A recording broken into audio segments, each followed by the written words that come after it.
The sky over the New Mexico territory had been the color of a bleached bone for 3 weeks. Heat shimmered above the grama grass, making the distant mesas tremble as if they were just a dream. For Alina Carter, this unforgiving landscape was both a prison and a sanctuary.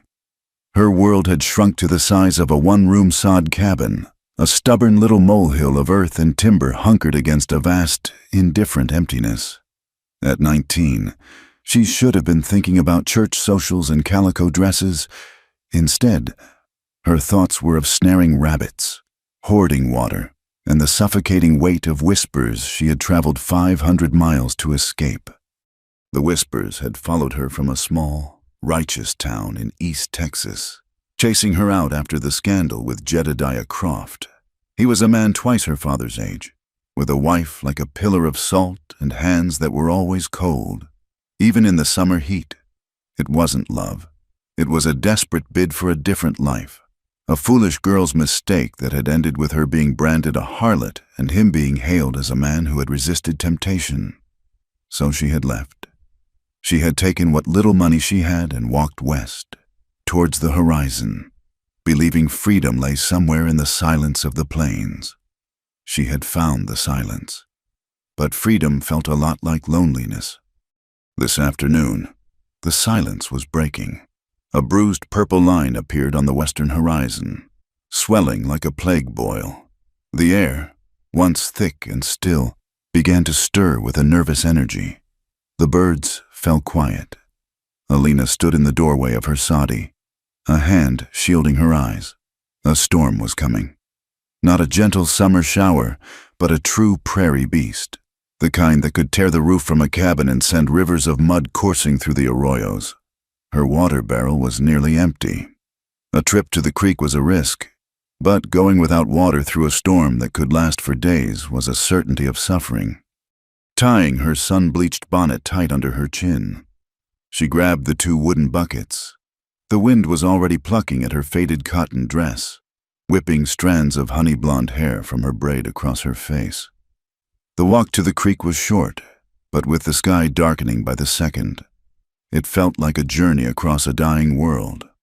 The first drops of rain, fat and cold, struck her face as she reached the shallow, rock-strewn creek bed. They hit the dry earth around her with a sound like sizzling fat. She plunged one bucket into the thin stream of water, the sound of it filling a dull gurgle against the rising moan of the wind. As she pulled it out, heavy and sloshing, a flash of lightning split the sky, illuminating the landscape in a stark, ghostly white. In that brief, silent explosion of light, she saw him.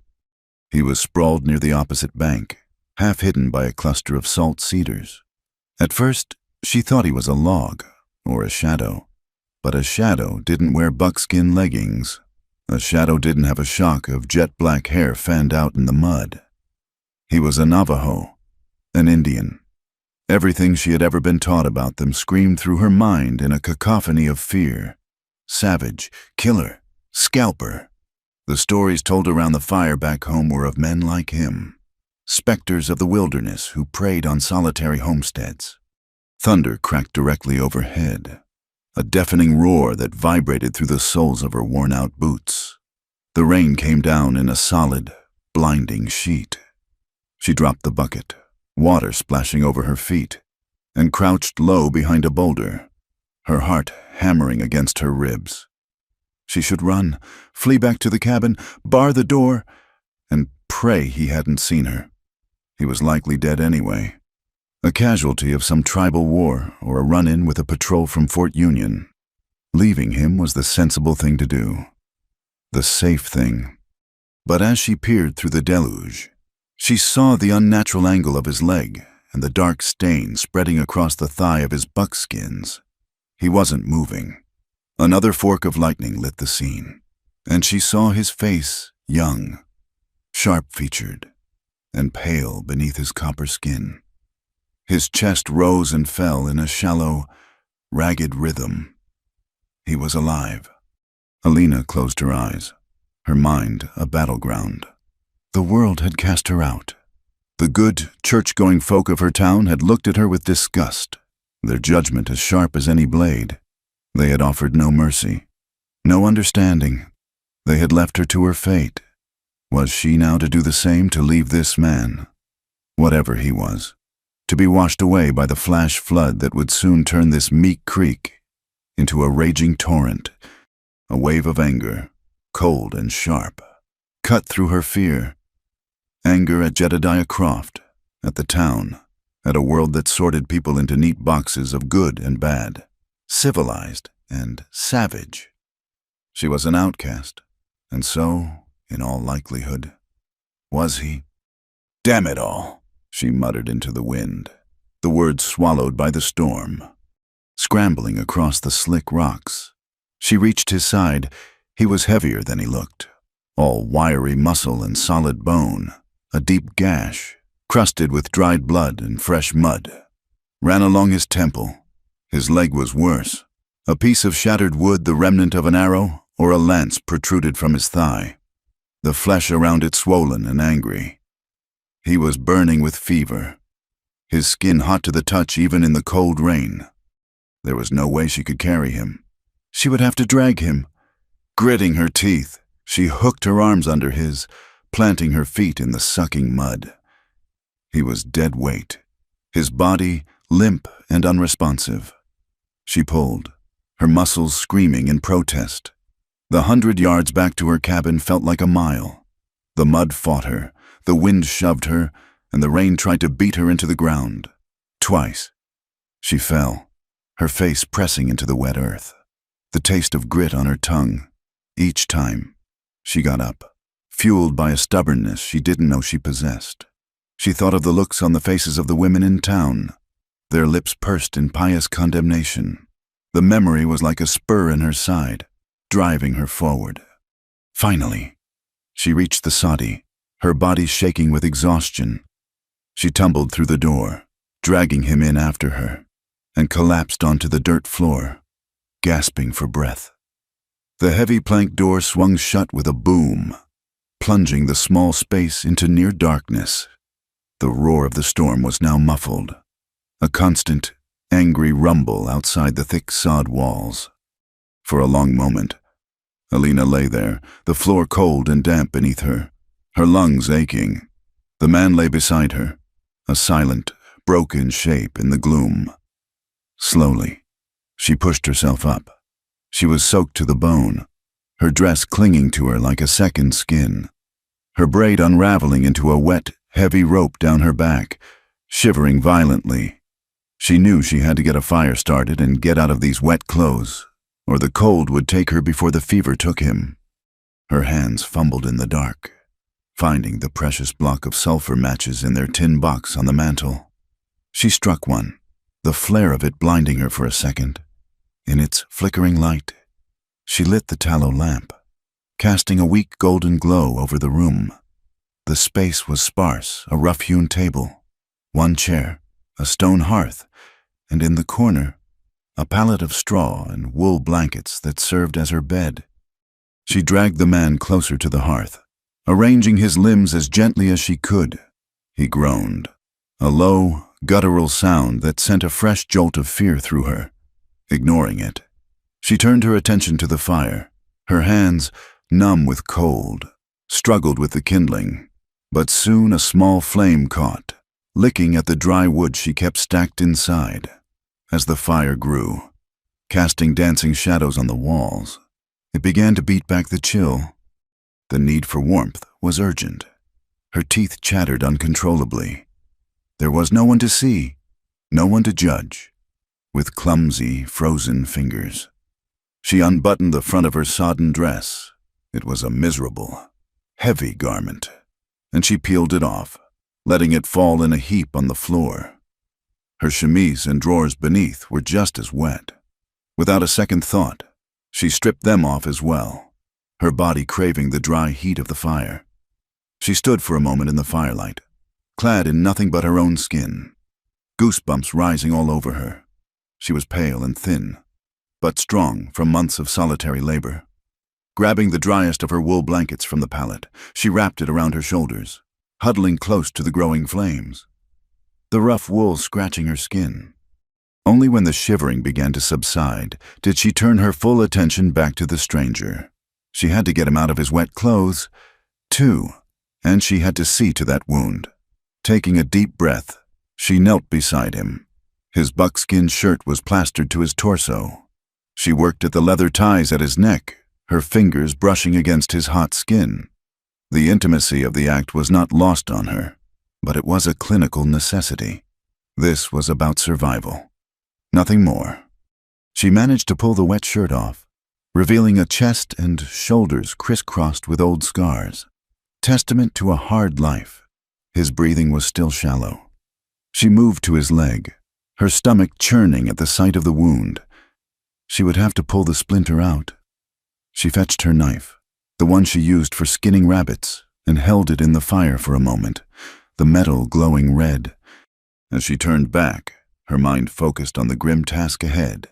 His eyes snapped open. They were not dull or feverish. They were sharp, black, and utterly lucid.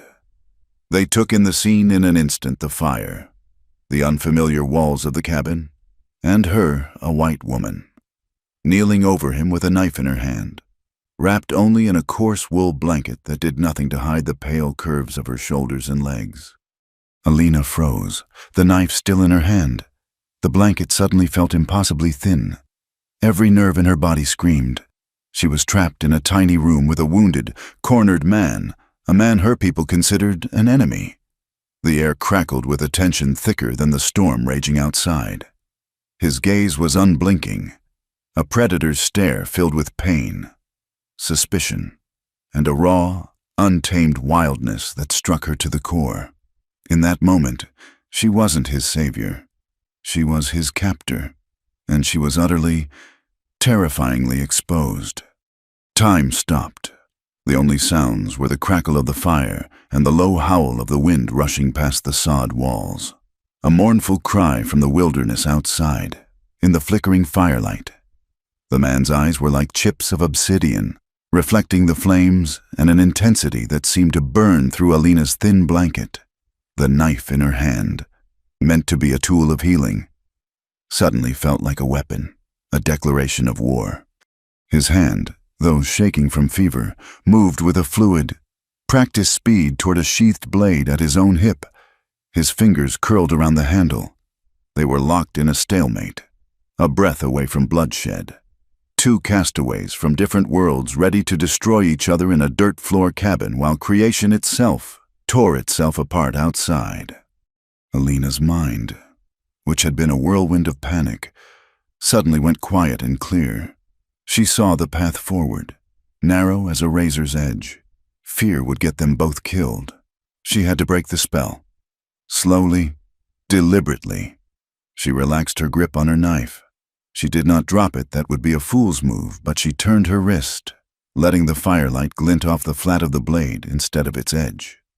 She held it up, then moved it towards the fire, making a clear show of reheating the tip until it glowed a dull orange. Then she looked back at him, meeting his gaze without flinching. Her heart was a frantic drum against her ribs, but she kept her expression calm. She pointed with her free hand, first at the glowing knife, then at the ugly, splintered wood protruding from his thigh. She made a soft, careful motion of prying something out. She didn't know a single word of his language, the dying tongue. But pain was universal. So, she hoped, was the gesture for help. His eyes narrowed, tracking her every movement. He was reading her. She realized, with a frightening acuity, searching for the slightest hint of deception. The hand on his own knife didn't move. He was waiting. Alina took that as permission. She edged closer on her knees, the wool blanket pooling around her waist. The proximity was unnerving. She could smell the rain on him, the scent of wet leather, pine, and the metallic tang of blood. He was the embodiment of the wild, a figure from the fearful tales her father used to tell. They're not like us. Alina, their hearts are filled with a different kind of spirit, a spirit of stone and wind. You can't ever trust it. The memory was so vivid she could almost feel the rough-hewn wood of her father's porch swing beneath her. She had been a child then, wide-eyed and believing. Now, kneeling before this man. The words felt like another cage she had to escape. She hated the judgment that had been cast upon her, the way people saw only the fallen woman and not the girl inside. Was she not doing the same thing to him now?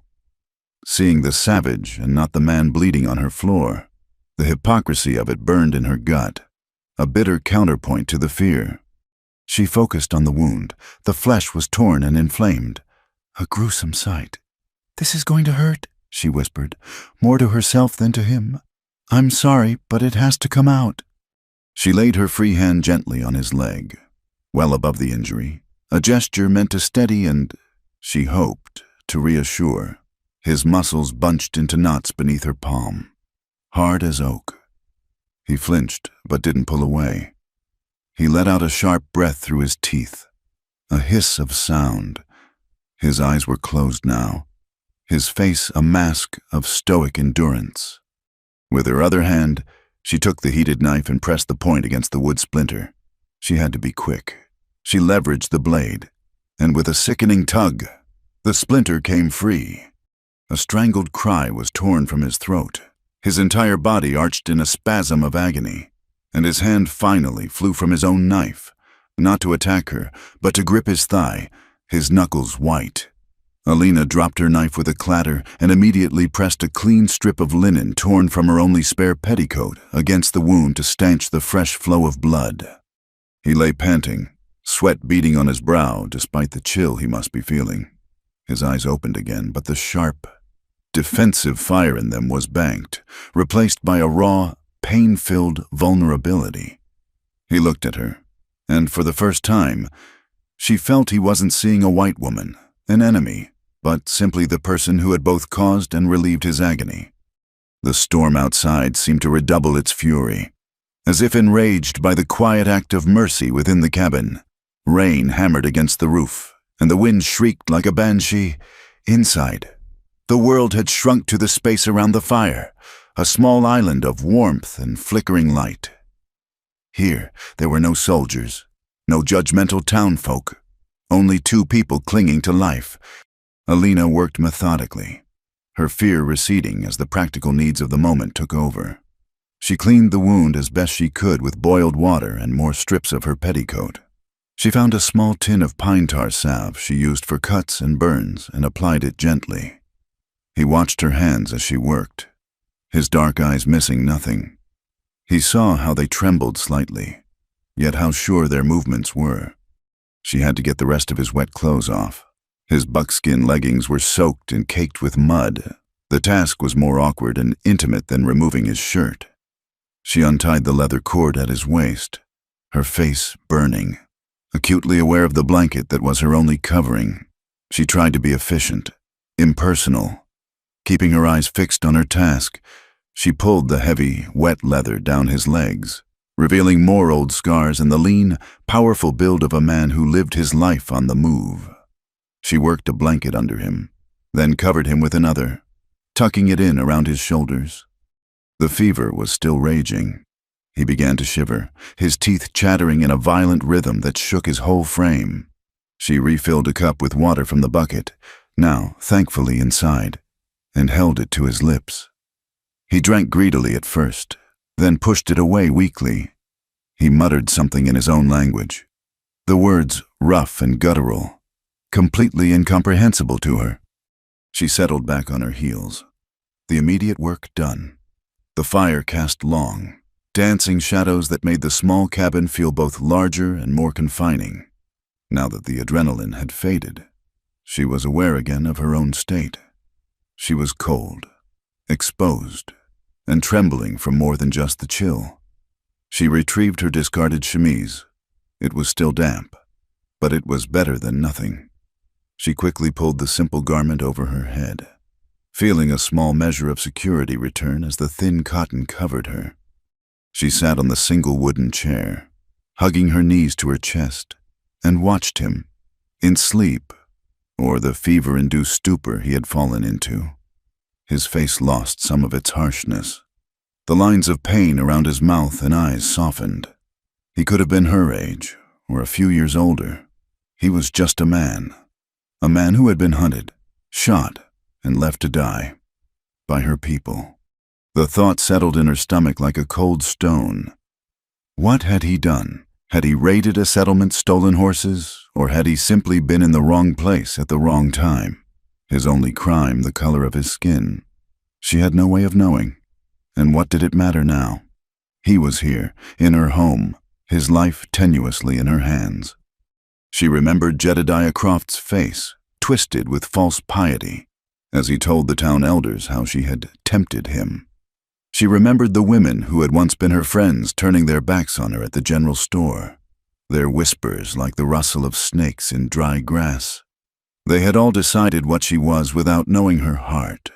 They had wrapped her in the blanket of their prejudice, and it had nearly suffocated her. Looking at the Navajo warrior, she saw a reflection of her own plight. He was wrapped in a blanket of prejudice, too one woven from a century of fear, hatred, and misunderstanding. By saving him, by bringing him inside, she had stepped out of her world and into his. She had crossed a line, and she knew, with a certainty that chilled her to the bone, that there was no going back. The storm outside was a physical thing. It would eventually pass. But the storm of what she had done, of harboring a fugitive Navajo, was a storm that would follow her for the rest of her days. The fire popped, sending a shower of sparks up the chimney. The man, Yiska, stirred in his sleep, his hand twitching. Alina watched the steady rise and fall of his chest. The flickering light from the hearth was a fragile truce, a warm, breathing thing in the heart of the cold darkness. It was the beginning of something, though she couldn't say what. It was a shared breath in the belly of the beast, a flicker of trust born from desperation, and for now, in the howling wilderness of the New Mexico territory, it was enough. The storm broke with the dawn. The wind's tormented howl softened to a whisper, and the relentless drumming of rain on the sod roof slowed to a gentle patter before ceasing altogether. A pale, watery sunlight filtered through the cabin's single small window, illuminating dust motes dancing in the air. The world outside was washed clean, reborn, inside. The air was thick with the scent of wood smoke, damp earth, and fever. Alina had not slept. She'd spent the night dozing in her chair, waking with a start at every groan or shiver from the man on her floor. She'd kept the fire fed and repeatedly bathed his brow with a cool, damp cloth. Sometime before sunrise, the violent shivers had stopped, and the searing heat of his skin had begun to recede. His fever had broken. When he woke, it was with a quiet stillness. His eyes, no longer clouded by delirium, were clear and sharp. He watched her for a long moment as she ladled rabbit broth from a pot over the fire into a bowl. She felt his gaze on her, steady and assessing. There was no menace in it now, only a deep, weary caution. She approached him slowly, holding out the bowl. "Broth," she said, the word sounding loud in the quiet room. "It is not much, but it is warm." He pushed himself up on one elbow, his movement stiff with pain. He accepted the bowl, his fingers brushing hers. The touch was brief, accidental, but it sent a strange jolt through her.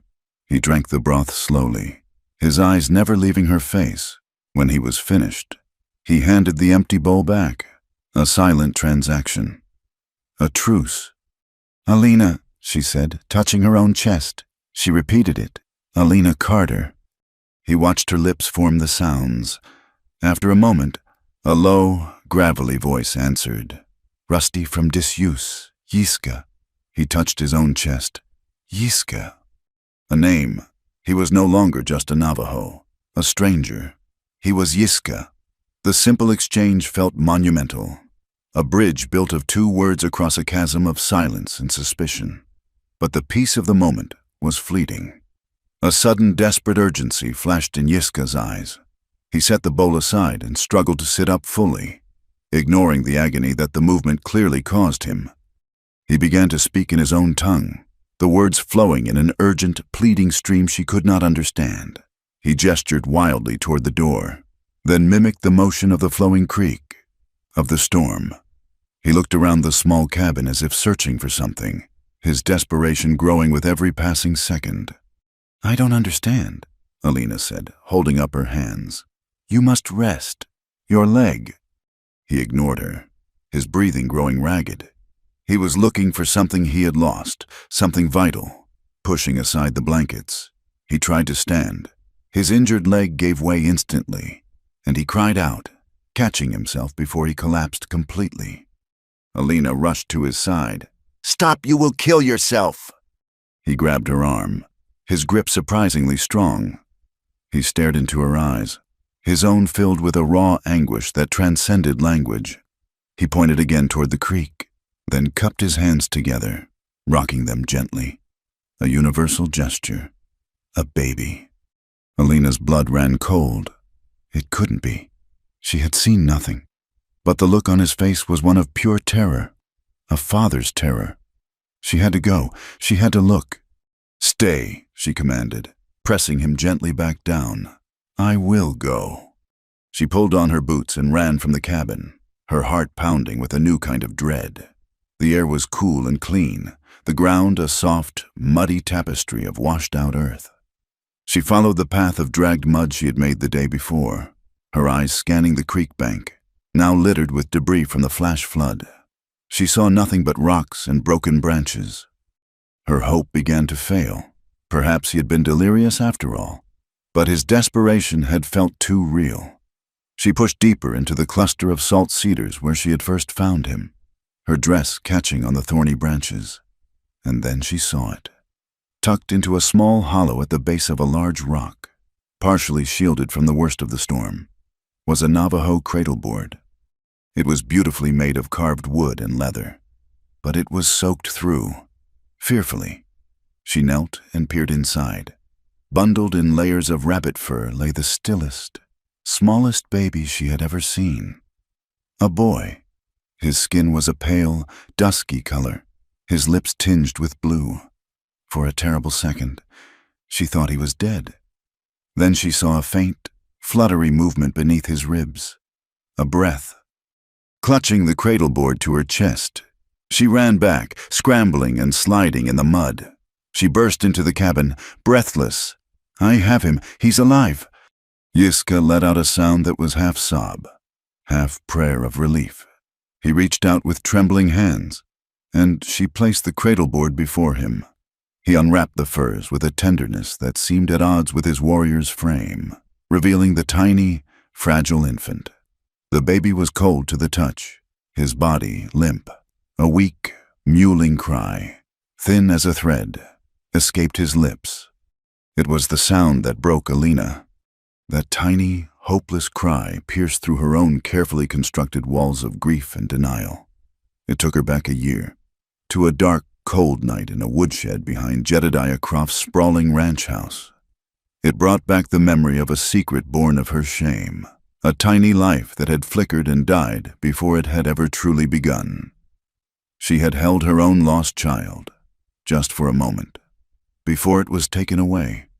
Another part of the scandal to be buried and forgotten. The loss had hollowed her out, leaving an ache that never truly went away. Her body, in its cruel wisdom, had prepared for a child that never came.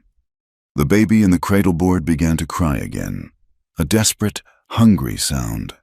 Yiska tried to give him a fingertip dipped in water, but the infant was too weak to suck. Turning his head away with a feeble protest, he was starving, fading before their eyes. And then something happened inside Alina. A deep, primal instinct surged through her, an undeniable biological command. She felt a familiar, aching fullness in her breasts, a sensation she had tried for months to ignore. Her body remembered. "He needs milk," she said, her voice thick with emotion. Yiska looked at her, his face a mask of despair. He understood. There was no goat, no cow. They were isolated, miles from any help. The child was going to die. Alina looked at the dying infant, then at the man whose hope was dying with him, In that moment, all the rules of the world of white and Navajo, of propriety and shame, melted away in the heat of her reawakened grief and a fierce, sudden instinct to protect. This was a life. It would not be lost. Not this one. Not again. With trembling fingers, she unbuttoned the front of her chemise. She lifted the baby from his cradleboard, his small, cold body a feather-light weight in her arms. She held him to her breast. He was weak, but the instinct was there. After a moment of fumbling, he latched on, his tiny mouth pulling desperately. Alina gasped, a wave of emotion so powerful it almost knocked the breath from her lungs. It was a feeling of profound relief mixed with the sharpest agony of her own loss. Tears streamed down her face, silent and hot. She was not just feeding a stranger's child, she was nourishing a part of her own soul that she thought had died forever. Yiska watched, utterly silent. He sat like a man carved from stone, his face unreadable. But as he looked at the white woman crying silently as she gave his sister's son the gift of life from her own body, he saw something that transcended race and conflict. He saw Shima, mother. The woman who had been his potential enemy was now the only hope for his bloodline. She was no longer just a rescuer. She was sacred. Asterisk, asterisk, asterisk. Miles away, in the dusty, sun-baked settlement of Redemption, a trapper named Silas Blackwood slapped a wet bundle of beaver pelts on the bar of the saloon. He'd been checking his lines up north when the storm had hit, forcing him to take shelter in a rock outcropping. From his vantage point, he'd seen something strange, the Carter girl, the one who'd been run out of Texas, dragging what looked like a dead Indian toward her sadi. "Saw the strangest thing," he announced to the bartender, his voice loud enough for the half-dozen listless patrons to hear. "That disgraced girl living out on the flatlands, holed up with a Navajo buck, dragged him right into her house yesterday, in the middle of the storm." He took a long drink of the whiskey the bartender poured him. Seemed to me he was more dead than alive, but you never know with them, or with a woman like her. A murmur went through the room. The men exchanged looks, a mixture of contempt and morbid curiosity. The name Carter was already synonymous with scandal. Now, this new story added a darker, more dangerous layer. A white woman and an Indian. It was unnatural, treasonous. The whispers Alina had fled had caught up to her, and this time, they carried the weight of more than just social ruin. This time, they carried the threat of violence, unaware, as she held the sleeping infant to her chest. Alina had just saved one life, only to place her own, and Yiska's, in the gravest of danger. For 3 days, a fragile peace settled within the sod cabin. The world was reduced to the rhythm of survival, a quiet domesticity that felt both profound and precarious.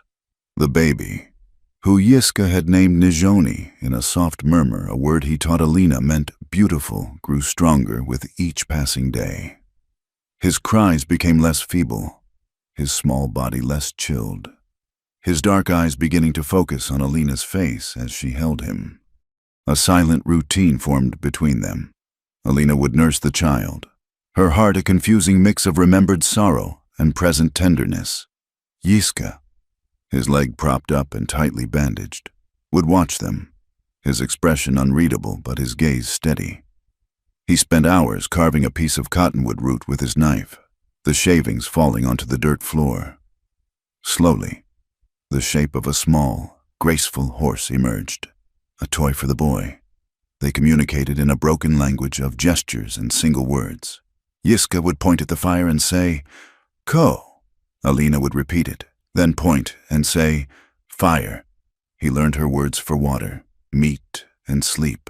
She learned his for sky, earth, and danger. On the 4th day, the outside world intruded. A figure on horseback appeared on the horizon, a dark speck growing steadily larger against the vast blue sky. Alina saw him first from the doorway. He wasn't a soldier.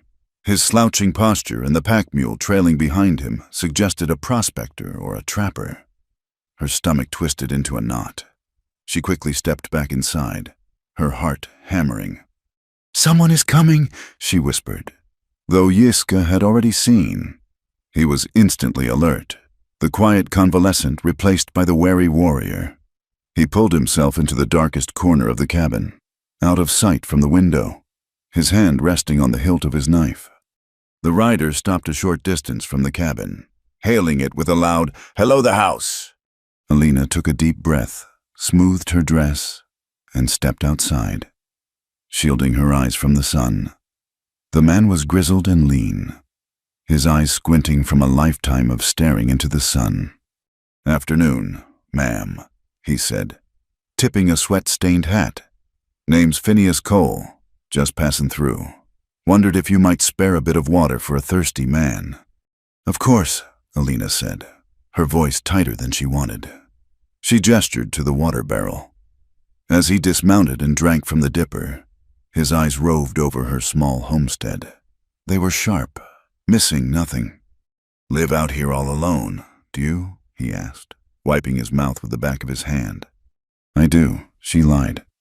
His gaze flickered to the ground near the door, where 2 sets of tracks were still visible in the drying mud, her smaller boot prints and the distinct impression of a man's moccasins. His eyes then caught the faint wisp of smoke from the chimney. A fire for one person on a warm day seemed excessive.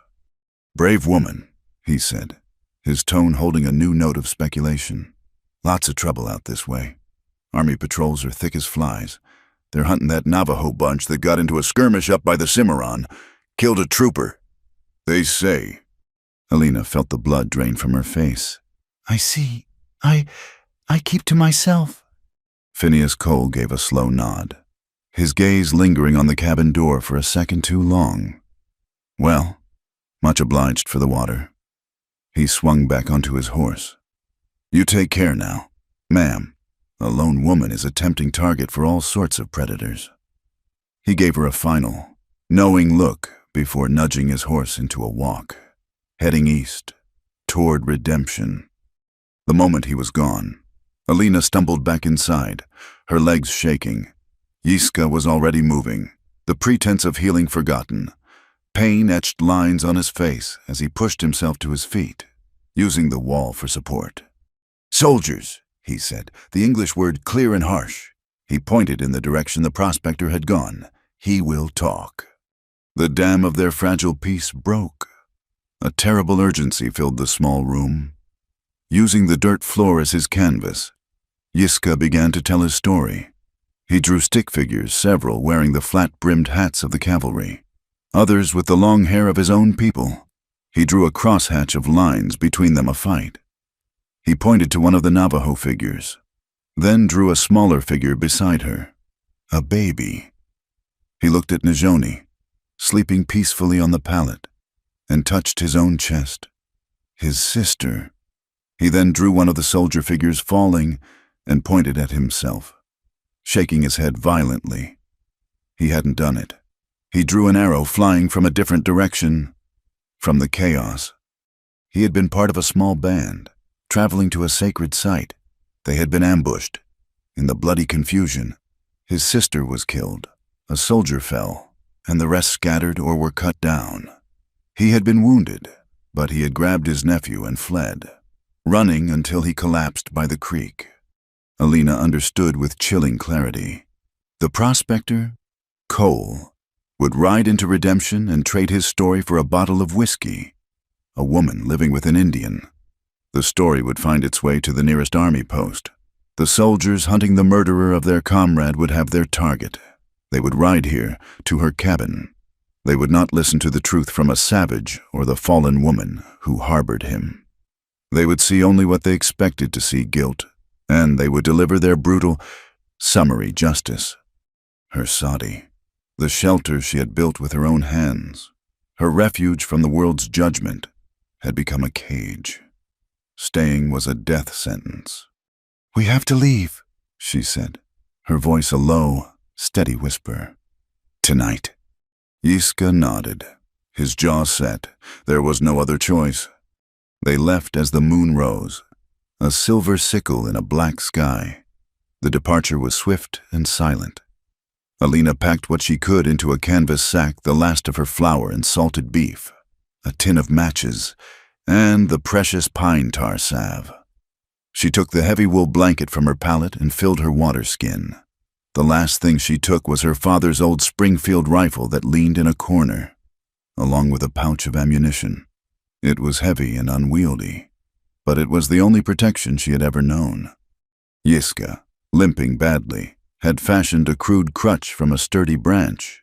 He strapped Najoni's cradleboard to his own back, the sleeping child bundled securely against the steady rhythm of his father's heart.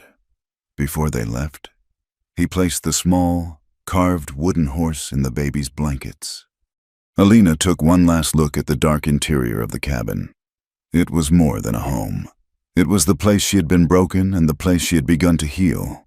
It had been a tomb of loneliness and a womb of unlikely connection. She pulled the heavy door shut, leaving that part of her life behind forever. They moved west, away from the dawn, melting into the vast, shadow-drenched landscape. The prairie grass whispered around them, their footsteps muffled by the soft earth. The journey was a brutal education.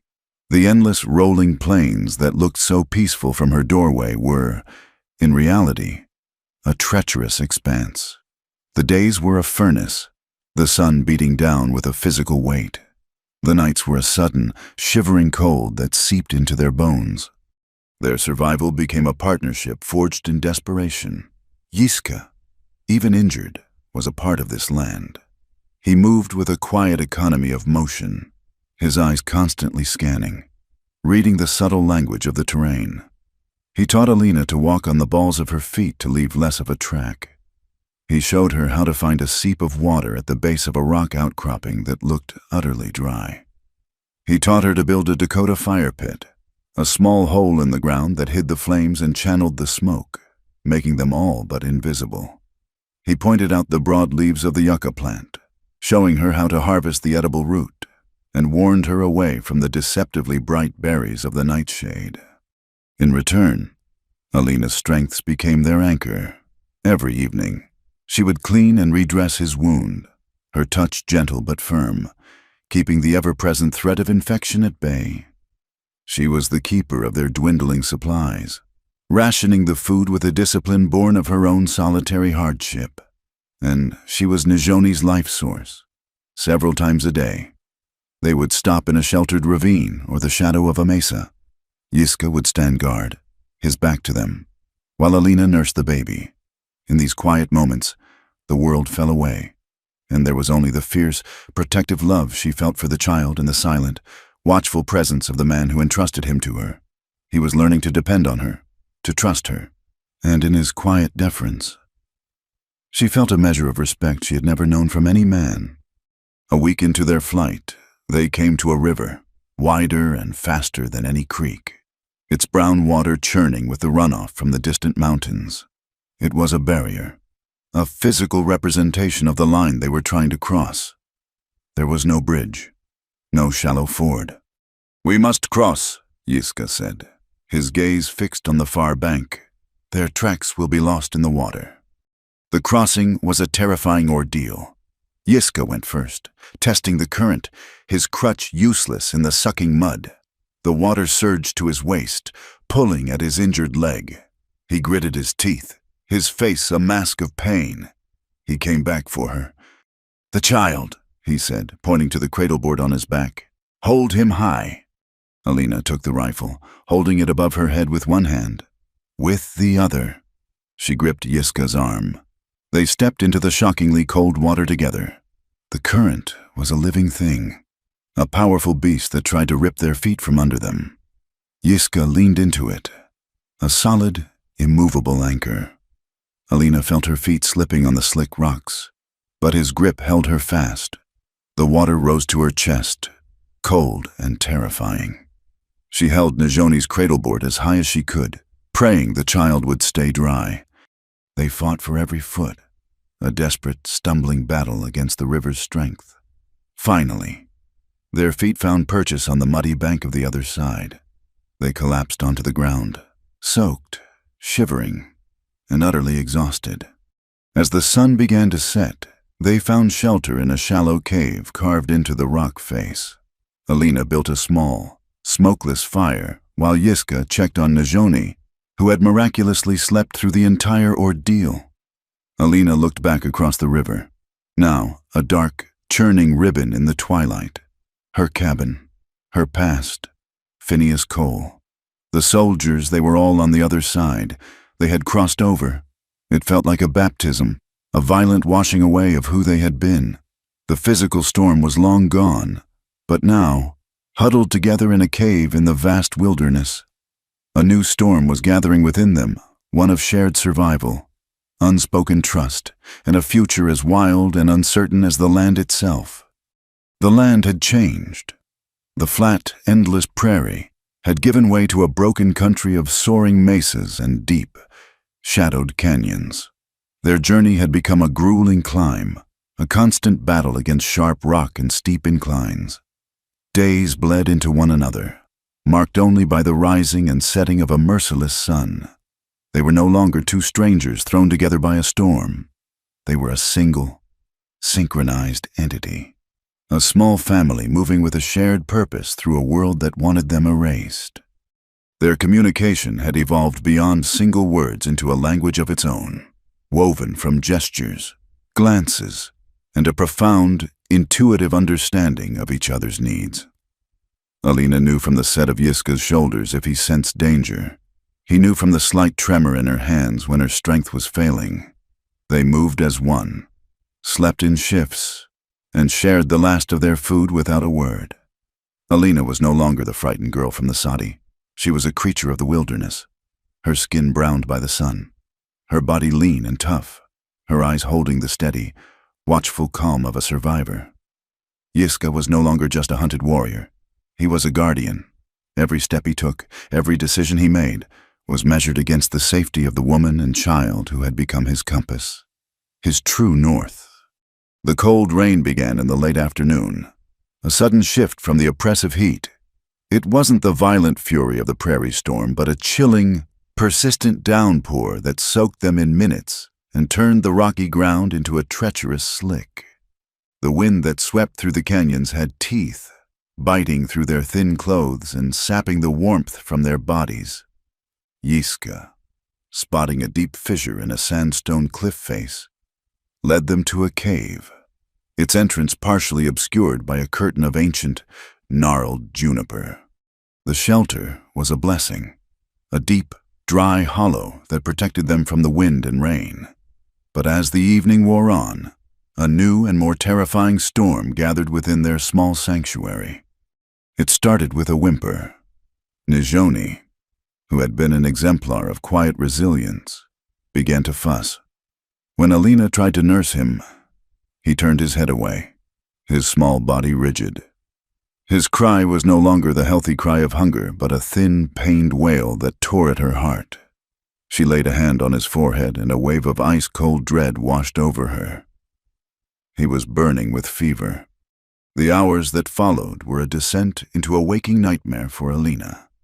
The small, rational part of her mind knew the cause, the constant exposure, the river crossing. The hardship of the trail had finally breached the baby's fragile defenses. But the mother in her, the woman haunted by the ghost of a lost child, felt only a raw, unreasoning terror.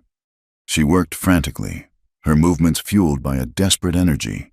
She used their cleanest rags, dipped in the precious water from their skin, to bathe his tiny, hot body.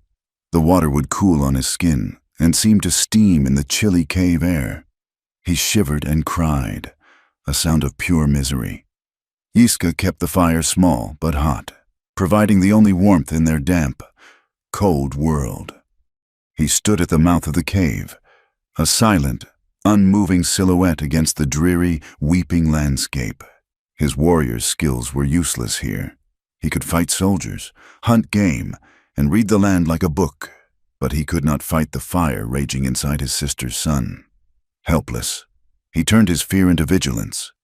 He stood guard, his eyes scanning the rain-swept wilderness, his ears tuned to any sound that was not the wind or the rain. He was a stone wall between his family and the rest of the world, protecting the heart-wrenching drama unfolding behind him. He watched her. He saw the way she held Najoni, her body curved into a protective shell around him. He saw the tears she didn't know she was crying stream down her face as she murmured soft, nonsensical words of comfort to the child. He heard her pray in her own language, her voice a raw, pleading whisper to a God he did not know.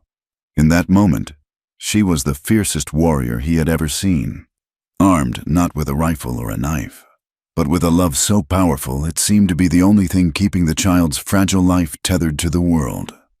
The night was endless.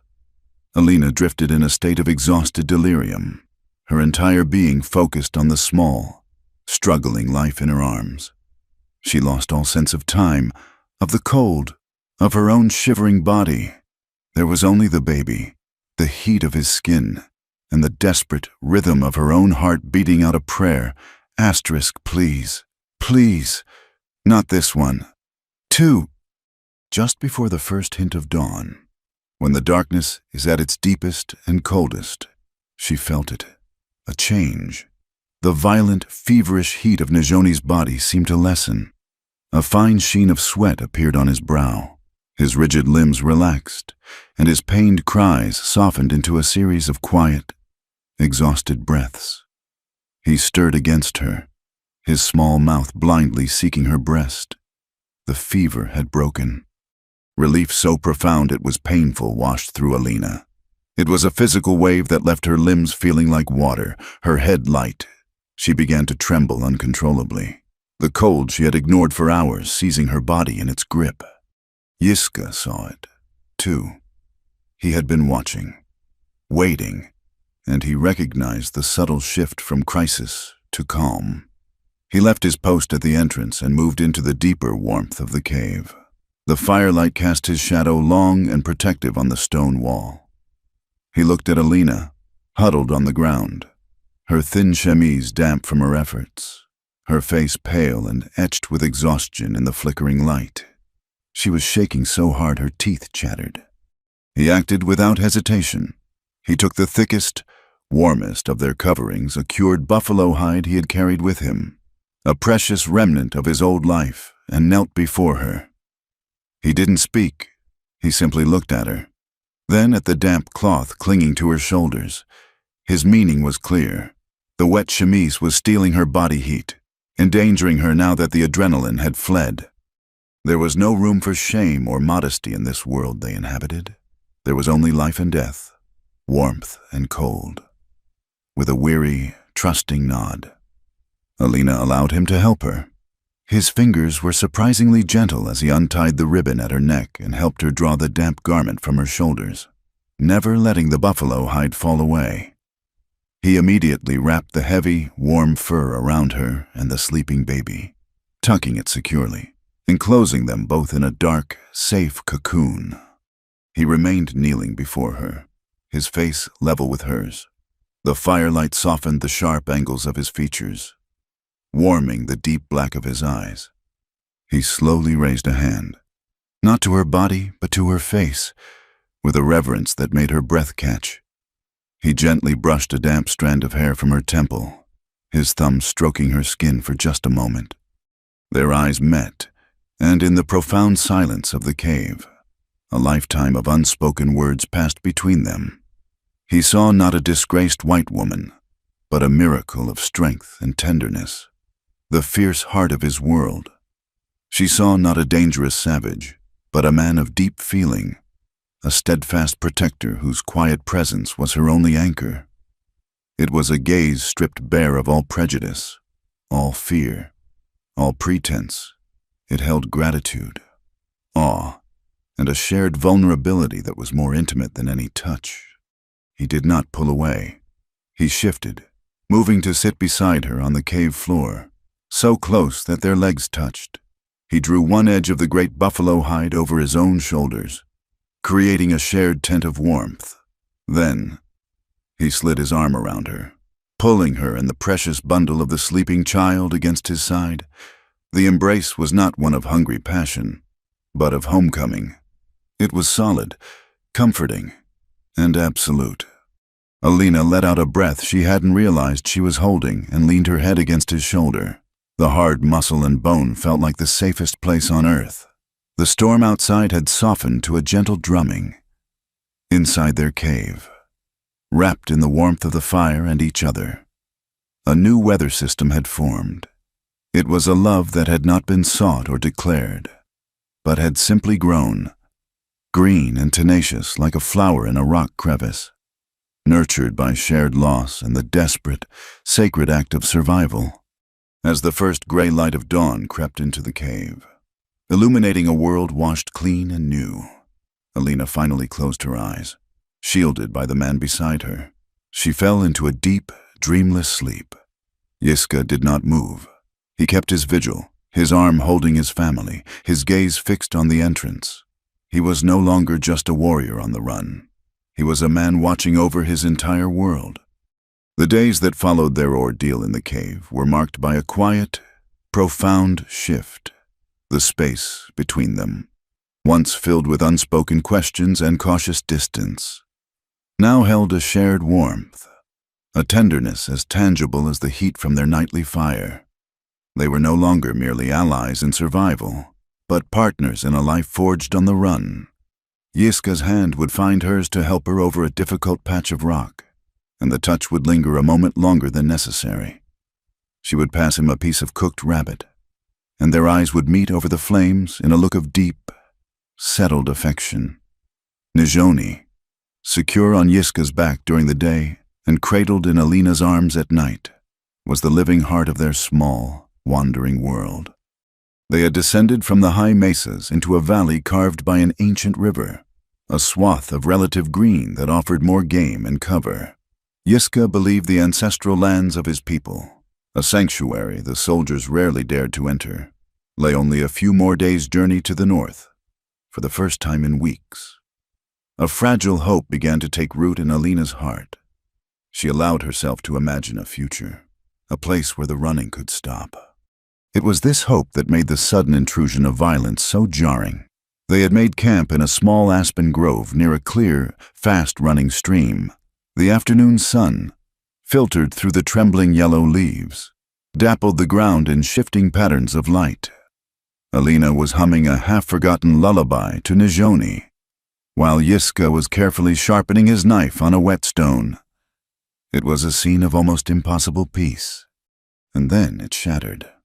Yiska went still first, his head snapping up, his nostrils flaring slightly, like a deer catching a scent on the wind. He had heard something or felt it, a discordant note in the valley symphony. "Get the child," he said, his voice a low, urgent command. Before Alina could react, they emerged from the trees. There were 3 of them. They were not soldiers in clean blue uniforms. They were hard men with cruel, avaricious eyes, their clothes a patchwork of worn leather and filthy canvas. They carried pistols at their hips and rifles cradled in their arms with a casual familiarity. These were the wolves of the frontier, the men who hunted other men for money. The leader, a big man with a tangle of a red beard and a wide-brimmed hat pulled low, gave them a yellow-toothed smile. "Well, look what we have here, Rourke. Ain't this a pretty sight?" he said to one of his companions. Just like that fella in Redemption said, a white squaw and her buck. Alina scrambled to her feet, clutching Nijoni to her chest. The baby, sensing her fear, began to cry. Yiska rose slowly, placing himself between her and the men. He didn't reach for his knife, knowing it would be a suicidal move. He stood with his hands slightly away from his sides, his body a shield. The price on a Navajo scalp from the Cimarron fight is $200.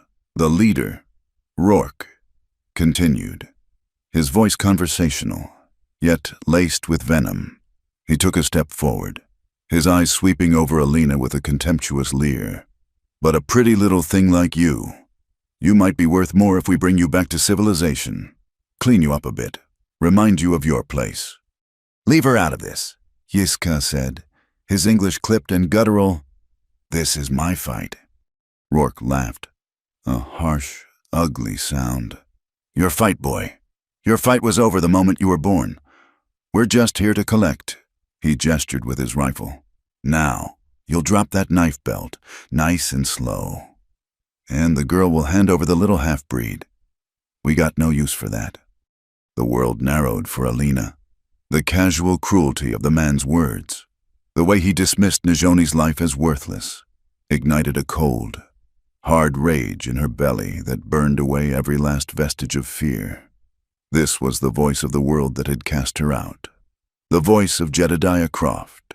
The voice of the town gossips, the voice of a brutal, self-righteous society that judged and destroyed what it did not understand. One of Rourke's men, a lanky youth with nervous eyes, grew impatient. He raised his pistol, aiming it squarely at Yiska's chest. "Let's just shoot him. Rourke, be quicker." "Hold on. Now," Rourke said, though he made no move to stop him. "Don't want to damage the goods." Yiska's body tensed. He knew he couldn't dodge the bullet, not with his bad leg. He could only stand his ground, his eyes locked on the bounty hunter, a final, defiant act of a warrior. In that frozen moment, as the young man's finger tightened on the trigger, Alina moved. Her father's Springfield rifle was leaning against the pack where she had set it down. In 3 swift steps, she seized it. The heavy, oiled wood felt familiar in her hands. She was not a warrior. She had only ever used this rifle to hunt rabbits and scare off coyotes. But as she raised the butt to her shoulder and sighted down the long barrel, her hands were perfectly steady. Everything went silent, as if the world was holding its breath. The bounty hunters, who had dismissed her as a mere prize, a squaw, stared in disbelief. They saw a woman transformed. Her face, framed by strands of hair whipped loose by the valley wind, was a mask of cold, lethal fury. She did not aim for the man. She aimed at the ground just in front of his boots. She squeezed the trigger. The explosion of the rifle was a deafening crack that echoed off the valley walls. A plume of dirt and rock fragments erupted at the bounty hunter's feet, causing him to cry out and stumble backward, his own shot going wild into the sky. The image was seared into the moment the flash of orange flame from the muzzle reflected in her wide, determined eyes, the acrid smell of gunpowder cutting through the clean mountain air, the sheer, shocking force of her defiance. She had broken every rule. A woman, a white woman, had raised a weapon to defend a Navajo against her own kind. She had declared her allegiance, not with words, but with fire.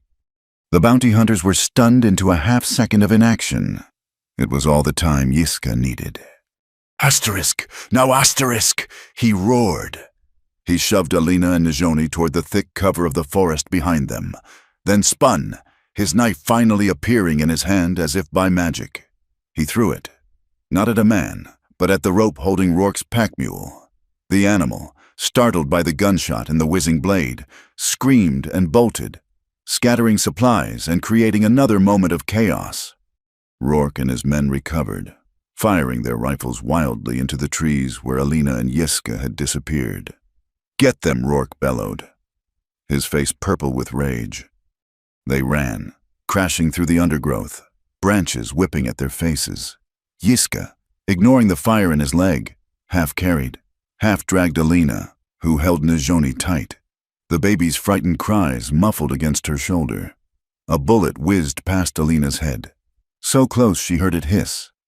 Another struck a tree beside her, sending a shower of bark into her face. As they scrambled over a fallen log, a searing, white-hot pain shot through her left arm. She cried out, stumbling, but Yiska's grip held her up, pulling her onward. They didn't stop running until the sounds of pursuit faded and the forest grew deep and silent around them. They found refuge in a narrow crevice between 2 massive boulders, a space barely big enough for the 3 of them. Only then did the adrenaline begin to fade, replaced by a shaking exhaustion. Alina slumped against the cold rock, gasping for breath. She looked down and saw the dark stain spreading across the sleeve of her dress.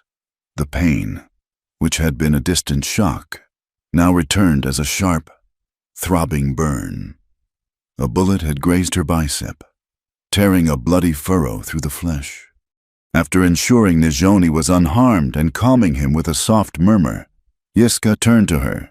His face was grim, but his eyes held a look of fierce, protective tenderness. He gently took her arm, his hands exploring the wound. The roles were now utterly reversed. In the sati, she had been the healer, and he the wounded warrior. Now, in this dark crevice, he was the caregiver. He used his knife to carefully slit her sleeve, exposing the injury. He clicked his tongue at the sight, but said nothing. He took out a small leather pouch from his belt, the one where he kept his medicines. He created a poultice from a pinch of dried herbs and some moss, mixing it with a little water. His touch was incredibly gentle as he cleaned the wound and applied the soothing balm before binding it tightly with a clean strip of cloth torn from his own shirt. He worked in silence, his complete focus on her. When he was finished, he did not move away. He cupped her face in his hands, his thumbs stroking her cheeks. He looked into her eyes, and in their dark depths, she saw everything: his gratitude for her courage, his anger at her injury, and a love so profound it needed no words. He leaned forward and pressed his forehead against hers, a gesture of absolute unity. The world had thrown its worst at them, its prejudice, its greed, its violence. It had wounded her, but as she sat there, safe in the circle of his care, Alina knew that it had failed. The attack had not broken them. It had only burned away any lingering doubts, forging their three separate lives into a single, defiant soul, stronger and more resilient than steel. The arm Yiska had wrapped around her was a constant, solid presence, a silent promise in the darkness. The graze on her own arm was a throbbing, physical reminder of the world they were fleeing, a brand of her final, irrevocable break with the society that had birthed her. They traveled for 5 more days, moving through a landscape that grew increasingly sacred and severe.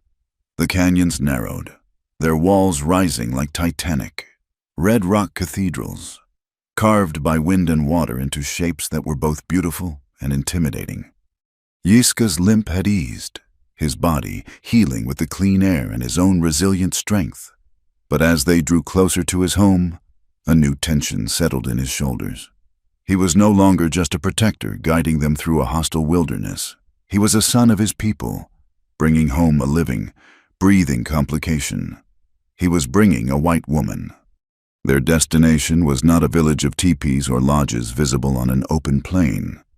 It was a secret, a place woven into the very fabric of the canyonlands.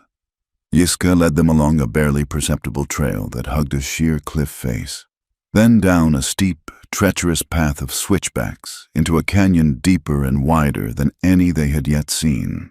And at the bottom, hidden from the world by the labyrinthine rock walls, was his home. It was called Tse Daishaj, the Split Rock Place, a small, clear river, the lifeblood of the community. Snaked through the canyon floor, corn, squash, and beans grew in terraced fields that climbed the lower slopes. Scattered among groves of cottonwood trees were dozens of hogans, the traditional 8-sided dwellings of the Dina, their packed earth walls blending almost perfectly with the landscape. Smoke curled lazily from their smoke holes, and the sounds of children laughing and the rhythmic chop of an axe echoed softly in the enclosed space. It was a place of profound peace, a sanctuary that felt 1,000 miles and 1,000 years away from the brutal, grasping world of the bounty hunters. But for Alina, the peace was a wall she could not penetrate. Their arrival caused an immediate, silent ripple through the community. Work stopped. Laughter died. Faces turned toward them, and 100 pairs of dark, unreadable eyes fixed on her. They saw Yiska, their warrior, returned from the dead.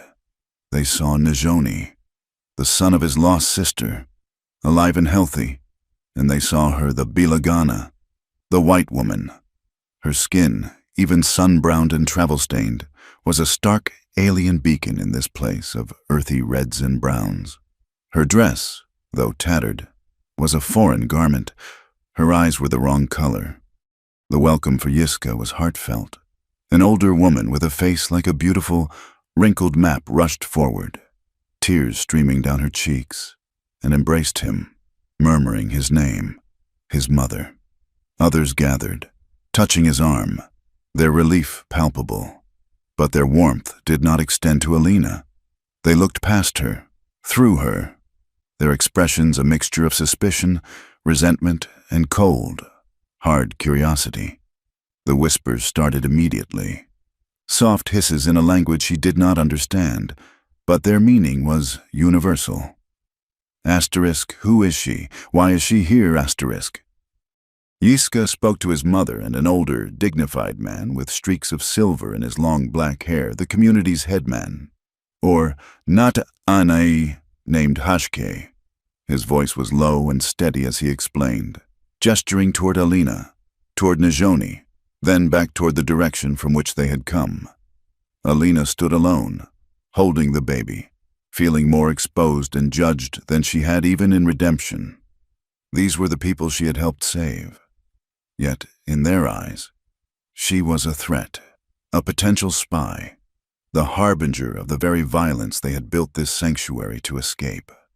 No one spoke to her. After the initial explanation, Yiska's mother, a woman named Astza, led them to a small, empty hogan on the edge of the settlement. She laid out sheepskin pallets and gave them a bowl of stew and a basket of flat, warm bread. But her movements were stiff, her face a mask of polite, impenetrable reserve. The days that followed were the loneliest of Alina's life. Yiska was caught between two worlds, torn between his gratitude and love for her and the deep-seated traditions and fears of his people. He was often called away to speak with Hashke and the other elders, recounting his ordeal, sharing what he knew of the soldiers' movements. During those times, Alina was utterly isolated. She was not a guest.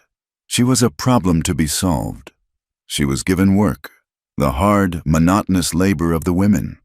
In the mornings, she would join a group of them at the communal grinding stones, kneeling for hours, rubbing dried corn into meal against the rough meted asterisk. The work was backbreaking, rubbing blisters on her hands and making every muscle in her back and shoulders ache. The other women worked with an easy, practiced rhythm, their conversation flowing around Alina as if she were a rock in a stream. They did not speak to her.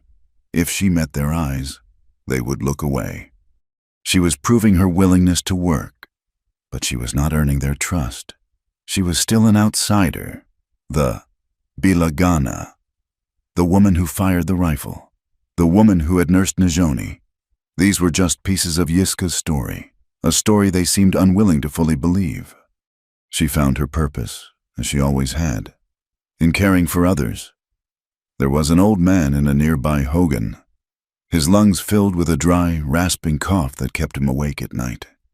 She began to visit him, bringing him hot broth and using the last of her pine tar salve to make a steam he could inhale, a remedy she had learned from her own grandmother. She would sit with him, changing the cool cloths on his forehead. He couldn't speak to her, but his rheumy old eyes would follow her with a dawning gratitude. She helped the women with their weaving, not by touching the sacred looms, but by gathering the plants used for dyes and washing the raw wool in the cold river until her arms were numb. She learned by watching, by mimicking. She learned the word for water, two, and for bread, asterisk ba, and she learned the name they had for her. Spoken in whispers, she was not meant to hear asterisk, the one who walks between worlds asterisk. Her greatest comfort was Najoni. With him, she was not an outsider. She was simply Amma, mother. He was beginning to smile, a gummy, heart-stopping grin that he reserved just for her. The women of the village saw it. They saw the way the child, their blood, tracked her with his eyes, the way he quieted in her arms as in no other. It was a truth they could not deny, a bond that defied their suspicion. And it began to slowly, almost imperceptibly, soften the edges of their hostility. The test came after 2 weeks. The nights were growing colder. and the community gathered for a ceremony, a blessing for a safe and bountiful winter. A massive bonfire was lit in the center of the settlement, its flames leaping high into the star-dusted sky, painting the canyon walls in flickering shades of orange and red. The entire village was there, their faces illuminated by the firelight. A drum began a slow, steady, hypnotic beat, like the heart of the earth itself. Alina sat on the edge of the circle with Yiska and Nijoni, feeling the familiar weight of being both present and absent. Then, the drumming stopped. In the sudden silence, the headman, Hashke, rose to his feet. He was a man of immense presence, his quiet authority felt by everyone. He did not look at his people. He looked directly at Alina. He spoke her name, Alina Carter. A collective breath was drawn. Yiska's hand found hers in the darkness, his grip tight and reassuring. Hashke beckoned her to come forward. Her legs felt like lead, but she stood, holding the sleeping Nijoni in her arms, and walked into the circle of firelight. She stood before the headman, her heart hammering against her ribs. This was it.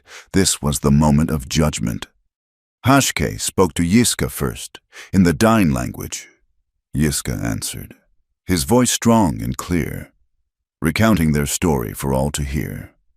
He spoke of the storm, the wound, the fever. He spoke of the bounty hunters and the rifle shot. Then, his voice softened. He spoke of the baby, cold and dying, and of the life she had given him from her own body. When he was finished, a deep silence fell over the canyon, broken only by the crackle of the fire. Hashke turned his gaze back to Alina. He was old, but his eyes were as clear and sharp as a hawk's. He looked at her, then down at the sleeping child in her arms. He took a step forward, and then another, until he was standing directly in front of her. He didn't speak. He simply raised his hand, weathered and strong, and placed it gently on her chest, directly over her heart. His touch was warm and firm. He kept it there for a long moment, his eyes searching hers, looking past the color of her skin, past the fear and the hardship, searching for the truth of her spirit. Then he spoke, his voice deep and resonant, not in his own tongue, but in the broken English he had learned from traders, so that she and the world she came from would understand his meaning. You gave this child your milk, he said, his voice carrying across the silent gathering. You gave him life. He pressed his hand a little firmer against her heart. This is the work of a mother's heart. A heart knows no color. It knows only life. He removed his hand and stepped back. A long, collective sigh seemed to pass through the crowd. The judgment was over. The wall of suspicion had crumbled. As Alina stood there, tears blurring the firelight, Yiska's mother, Adza, came to her side. The older woman's face, once a mask of stoicism, was now soft with emotion. She reached out and touched Nijoni's cheek, then looked at Alina, and for the first time, she smiled. She said a word, a single, beautiful word that Alina now understood. Shema, she said, *mother*. In the heart of a hidden canyon, surrounded by a people not her own, the girl who had been cast out had finally, truly, found her home. The passing of a season in Sé-Dishage was like a slow, sacred prayer. Winter draped the high canyon walls in shawls of snow, silencing the world under a blanket of pristine white. The people of the split rock drew inward, their lives centered around the warmth of their hogan fires. For Alina, it was a time of true belonging. She sat with the women, her fingers, once clumsy, now growing deft at spinning wool. She learned the rhythms of the Dine language, not just the words, but the stories and songs they carried. The hard lines of suspicion on the faces of the elders had softened into a gentle, familial affection. Her life with Yiska settled into a quiet rhythm of partnership. They were rarely more than a few feet apart, a single unit of purpose and affection. He taught her the constellations by their Navajo names, great heroes and animals sprawling across the impossibly black sky. She taught him to read a few words from a tattered primer she had carried, a relic of her old life. And between them, Najoni grew. He was a sturdy, laughing toddler now. His first steps taken on the packed earth of their hogan. His first words a mixture of two languages. One day, reaching for her as she entered the hogan, he called out a clear, perfect word that made her heart stop. Mother. It was a life she could never have dreamed of, a peace she had thought forever lost to her. But peace in this land was a fragile commodity. As the snows melted and the river swelled with the vigor of spring, the threat returned. It came in the form of a scout, a young man named Black Horse, who rode into the canyon on a lathered horse, his face grim. He had seen them from a high ridge, a long column of blue-coated soldiers, moving with a slow, methodical purpose. They were not a simple patrol. They were a survey party, accompanied by a full company of cavalry, mapping the territory, leaving no canyon unexplored. With them was a white man with a red beard who pointed and gestured. A man Black Horse had seen before in the town of Redemption, Rourke. The bounty hunter had brought the Untamed army to their doorstep. The news fell like a stone in the heart of the community. A council was called, the elders gathering with Hashke in the center of the settlement. The options were grim. They could fight, but they would be hopelessly outnumbered and outgunned. It would be a massacre. Or they could flee, abandoning their homes and their fields, undertaking a perilous journey deeper into the mountains with their children and their elderly. It would mean starvation for many and the loss of their ancestral home. Alina stood on the edge of the council circle, Najoni holding tight to her leg, and listened to the desperate, angry debate. Yiska stood with the warriors, his face a mask of cold fury, his hand resting on the knife at his hip. She saw the despair in the eyes of Astza, Yiska's mother, and the fear on the faces of the women she had come to call her sisters. And in that moment, she saw a third path, a narrow, terrifying path that only she could walk. She stepped forward into the circle. A hush fell over the council. It was not her place to speak, but the past months had granted her a status that transcended tradition. "Let me go to them," she said, her voice clear and steady, carrying in the tense silence. Yiska turned to her, his eyes blazing. "No, Alina, you cannot. They will not see you as a negotiator. They will see a traitor, a captive. They will harm you. They will see a white woman," she countered, looking not at Yiska, but at the headman. "Hashke. They expect to find warriors. They will not expect to find me. It may confuse them. It may make them pause. A pause is all we need. A day. Maybe two. Enough time for the children and the elders to get a head start into the mountains if they must. I will not be a negotiator. I will be a diversion." "She is right," Hashke said, his old voice cutting through the arguments.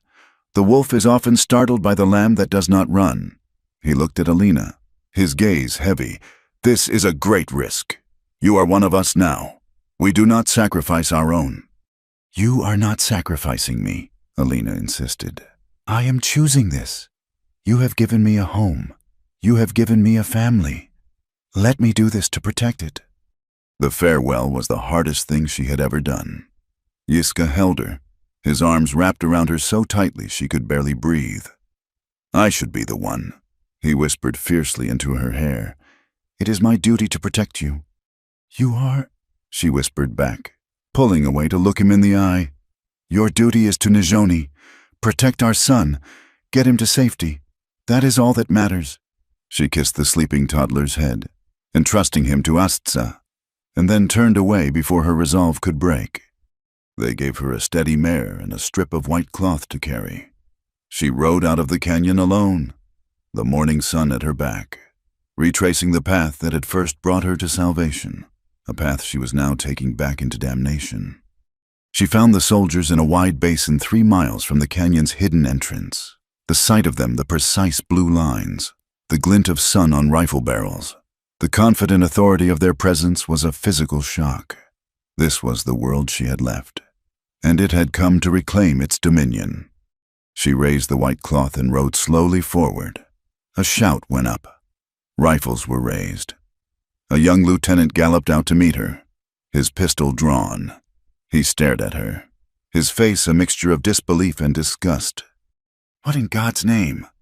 "I wish to speak with your commanding officer," Alina said, her voice hoarse but firm. She was escorted to the center of the column, where a man with captain's bars on his shoulders and a tired, professional face sat astride a fine bay horse. This was Captain Hayes. Beside him, looking triumphant, was the bounty hunter, Rourke. "Captain," Rourke sneered. "Told you she'd gone native. That's the one." Captain Hayes ignored him, his steel-gray eyes fixed on Alina. "Ma'am, my name is Captain Hayes. You are a long way from home. We have a report that you are being held against your will by the Navajo renegade, Yiska." "I am not being held by anyone, Captain," Alina said, meeting his gaze. "My name is Alina Carter, and I am here by choice. The man you call Yiska is not a renegade. He is my husband." A murmur went through the nearby soldiers. Hayes's expression hardened. "Your husband, ma'am. That man is wanted for the murder of a United States soldier." "No," Alina said, her voice ringing with the clarity of truth. "He is wanted for surviving an ambush where one of your soldiers was killed in the chaos. His sister, the mother of my child, was also killed that day, but there is no bounty for a dead Navajo woman. Is there?" She leaned forward, her gaze intense. "I am here to tell you that if you proceed into that canyon, you will not find a war party. You will find a village. You will find old men and women.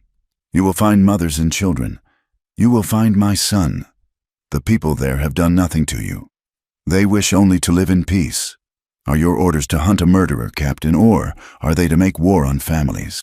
Captain Hayes was silent, his gloved hands resting on his saddle horn. He was a man of duty, a man who followed orders. But Alina's words, her courage, and the undeniable truth in her eyes had struck a chord. He looked at Rourke's greedy, hateful face, then back at Alina's dignified defiance. He was caught between his orders and his conscience. "My orders are to locate the hostiles responsible for the death of Corporal Miller," he said finally, his voice stiff. "Your testimony is irregular. I cannot abandon my mission, but I will not proceed blindly." He turned to the young lieutenant. "You will take this woman's full statement. Send a rider to Fort Union with my report. We will make camp here and await confirmation and new orders." He had given her what she asked for: time. Alina's return to the canyon was met with a joyous, disbelieving celebration. When the people saw her silhouette appear on the high trail, a great cry went up. Yiska ran to meet her, lifting her from the horse and holding her as if he would never let her go. That evening, the great fire was lit once more. Hashke stood before his people and told them of Alina's courage. She walked out of our sanctuary to face the enemy, armed only with the truth. He declared, "She did not bring us war. She brought us a chance for peace. From this day forward, she will have a new name among us. We will call her *Yustso*, the White Dove." As the name was echoed by the crowd, Njoni, who had been clinging to Yiska's leg, toddled forward. He reached his small arms up to her. "Mother!" he cried, his voice clear as a bell. She swept him up, burying her face in his hair, her heart overflowing. Yiska came to stand beside her, his hand resting on the small of her back. He looked at her, his eyes full of a love that was as vast and deep as the canyon itself. "They call you Yustso," he said, his voice soft. "To the boy, you are mother." He took her hand, lacing his fingers through hers. "To me, you are not white. You are not Navajo. You are heart, my heart." As the sun dipped below the canyon rim, painting the western sky in brilliant strokes of orange, purple, and gold, the three of them stood together, watching the last light of day fade. The threat had not vanished. It was merely delayed. Their future was as uncertain as the coming night, but they would face it together. A man who had found a family instead of revenge. A woman who had been remade in the crucible of the wilderness. A child who was the living bridge between their two worlds. A new family, born from a storm, now standing strong in the heart of the Wild West. Thank you for listening to this story. We're so grateful to have you as part of our audience. To help us connect, please leave a comment below and let us know where in the world you're listening from. We love hearing your thoughts and sharing in this community. If you enjoyed this tale, please consider subscribing to our channel, Wild West Tales, and give this video a thumbs up.